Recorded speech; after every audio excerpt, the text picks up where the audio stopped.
Praise the lord, praise the lord. మన ప్రభువును రక్షకుడైన యేసు క్రీస్తు అతి శ్రేష్టమైన నామంలో మీ అందరికీ వందనాలు తెలియజేస్తున్నాను. అందరికి వందనాలండి. Praise the lord, hallelujah. అందరికి వందనాలు వందనాలు వందనాలు. శుభోదయము, దేవునికి మహిమ కలుగును గాక. Good morning to all. ఏమండి గుడ్ మార్నింగ్ చెప్పారా? ప్రైజ్ లార్డ్ చెప్పారా? మొట్టమొదటిగా దేవుణ్ణి స్తుతించాలి.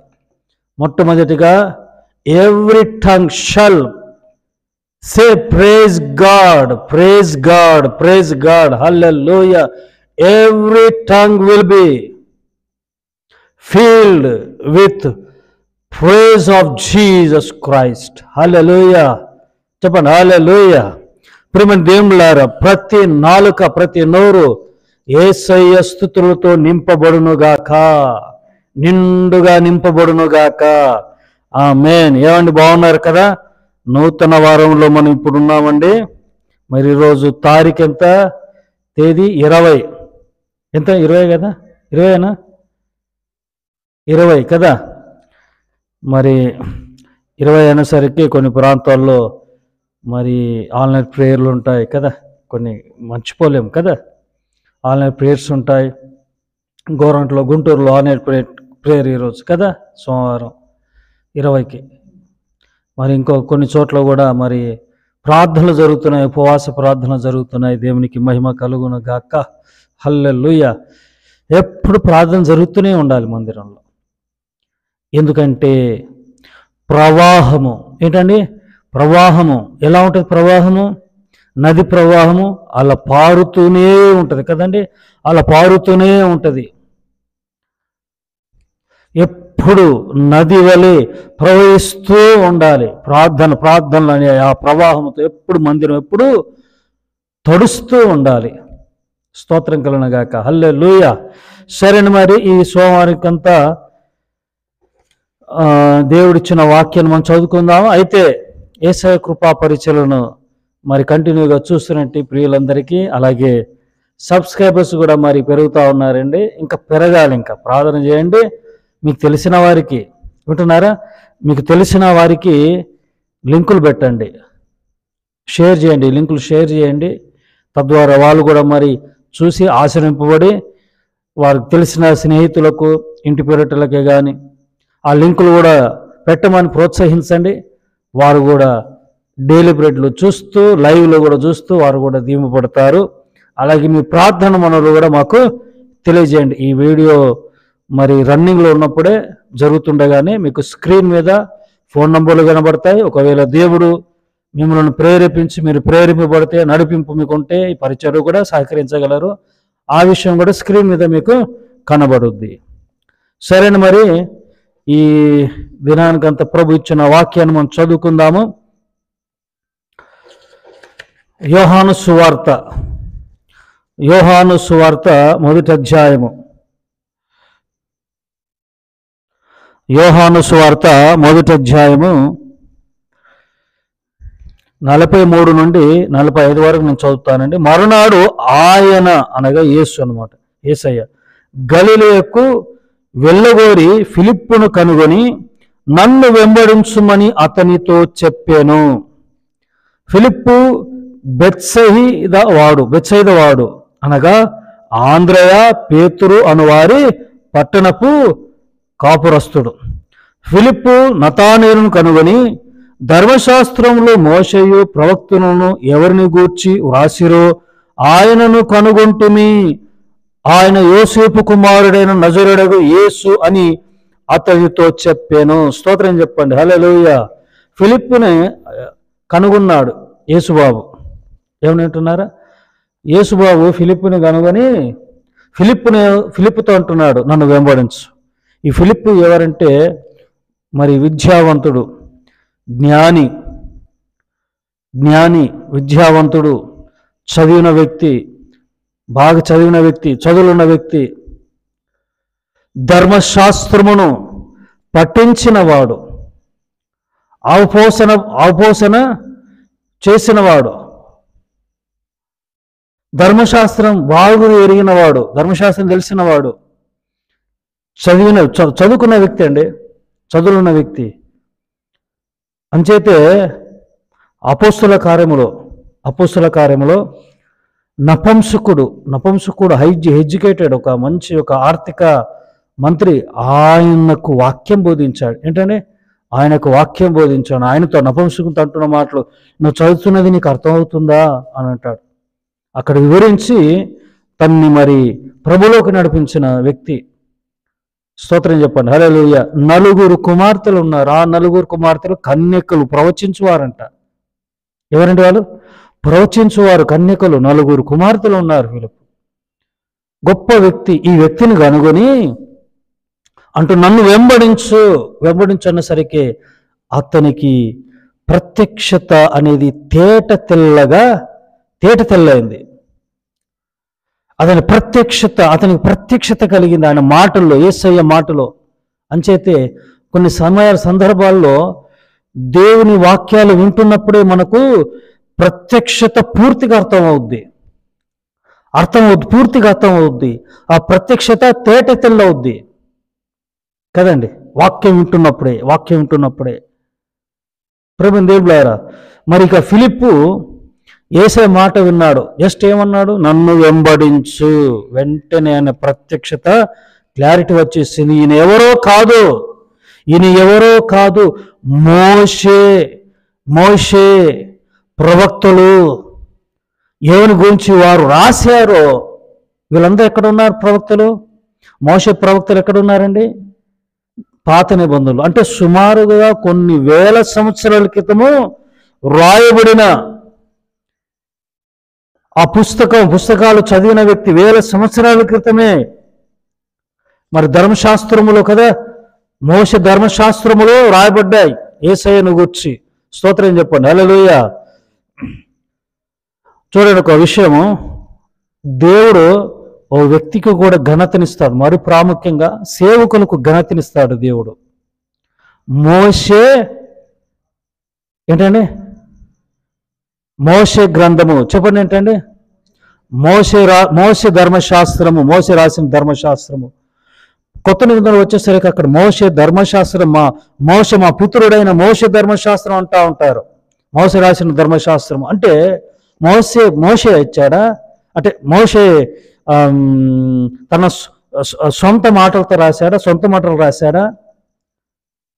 దేవుడు రాయించి మోషే ద్వారా ప్రజలకు తన హృదయాన్ని ఇచ్చేసాడు. అంటే ఆ పుస్తక రూపంలో 5 కాండాలు, తోరను, ఆ ధర్మశాస్త్రాన్ని ఇచ్చేశాడు. అంచేతే ఒక్క మాటలో చెప్పాలంటే ఇశ్రాయేలు ప్రజలకి దైవంగా ఉండిపోయాడు. దేవుడు అంటే మరోలో కాదు కానీ ఒక ప్రభువుగా, దైవంగా మారిపోయాడు. అందుకే మోషే ధర్మశాస్త్రము, పరిసయ్యులు, సద్దుకయ్యులు, యూదులు అంటూ ఉంటారు, మా పితరుడైన మోషే రాసిన ధర్మశాస్త్రానికి నువ్వు వ్యతిరేకంగా మాట్లాడుతున్నావు అంటూ ఉంటారు. సరే, మోషే యేసయ్యను గురించి రాశాడంట. ఆ విషయం ఎవరు తెలుసు? ఫిలిప్కి. ప్రవక్తలు రాసిన విషయాలు కూడా, ప్రవచనాలు కూడా ఫిలిప్కి తెలుసు. నతాని దగ్గరకు వచ్చాడు, అయ్యా మోషే ఎవరు కూర్చైతే, ప్రవక్తలు ఎవరు కూర్చైతే రాశారో ఆయన నేను కనుగొన్నాను అని నతానియేలుతో. నతానియేలు ఎవరు తెలుసా అండి? యూదుల్లో అధికారి, మంచి హోదాలు ఉన్న వ్యక్తి. పిలాతు దగ్గరికి వెళ్ళారు తెలుసా అండి? ఒక గవర్నర్ దగ్గరికి వెళ్ళాలంటే ఏ స్థాయిలో ఉంటే వెళ్ళగలరు? అలాంటి ఉన్నతమైన స్థాయిలో ఉన్న వ్యక్తి, పై స్థాయిలో ఉన్న వ్యక్తి. ఆయన కూడా మరి కదండి ఈ విషయాలు తెలిసేచ్చా. ఈరోజు చూద్దాం, మోషే రాసిన ఆ గ్రంథంలో యేసయ్యను గూర్చి వ్రాయబడ్డాయి. ముఖ్యంగా చూడండి, యెహోవా ప్రత్యక్షమాయను. ఏంటండి చెప్పాలి? యెహోవా ప్రత్యక్షమాయను. 12వ అధ్యాయం 7వ వచనంలో ఉంటుంది, 17వ అధ్యాయం 1వ వచనము, 19వ అధ్యాయం 1వ వచనంలో ఉంటుంది. నేను సర్వశక్తి గల దేవుడను, నేను ఉన్నవాడును అంటా ఉంటాడు. అందుకే ప్రకటన గ్రంథంలో ఉంటుంది, ఉన్నవాడును అనువాడునైనా ఏంటని చెప్పరు, ఉన్నవాడు అనువాడునైనా అనువాడు అని అంటారు కదండి. ఇక్కడ ప్రకటన గ్రంథంలో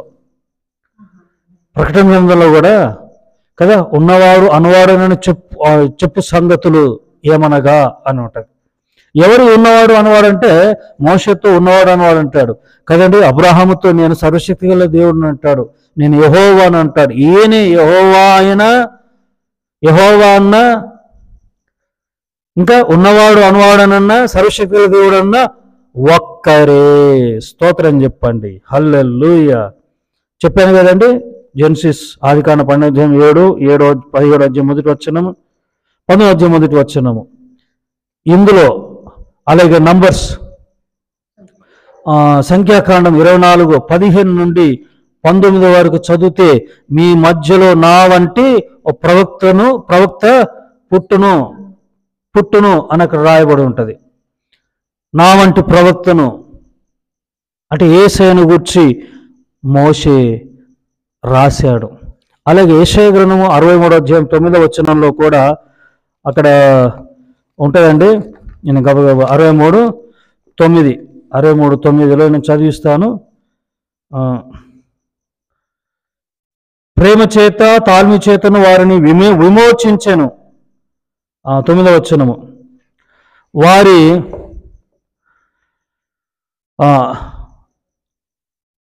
యావదాత్మలో ఏంటండి ఇది, యావత్ బాధలో ఆయన బాధనొందెను. ఆయన సన్నిధి దూత వారిని రక్షించెను. ప్రేమ చేతను తాళమి చేతను వారిని విమోచించెను. స్తోత్రం చెప్పండి. హల్లెలూయా. యేషయ్య ఎవరైనా ప్రవక్త కూడా మరి ఫిలిప్ అంటున్నాడు కదా, ప్రవక్తలు రాసిన మరి యేషయ్య కూడా రాశాడు యేసయ్యను గురించి కదా. ఎవరు రాశారు మనం చూస్తున్నాం ఈరోజు. యేషయ్య రాశాడు. ఇంకెవరు రాశారు అని అంటే యోబు పుస్తకము 33 చదువుతానని గబగబా, సమయం మనకు విలువైంది కాబట్టి. యోబు పుస్తకం 23 నుండి 28 వరకు చదువుకోండి. తర్వాత 23 నుండి 28 వరకు, 23 నుండి 21. నరులకు యుక్తమైనది నేను చదువుతాను చూడండి. ప్రాయశ్చిత్త దేవుడు పాతాళంలోనికి దిగి వెళ్లకుండా వారిని విడిపింపుము, ప్రాయశ్చిత్తము నాకు దొరికినని సెలవిచ్చెను. ఈ 28 వరకు మీరు చదివితే, మరి 23 నుండి 28 వరకు చదివితే యోబు కూడా యేసయ్యను గూర్చి రాశాడు.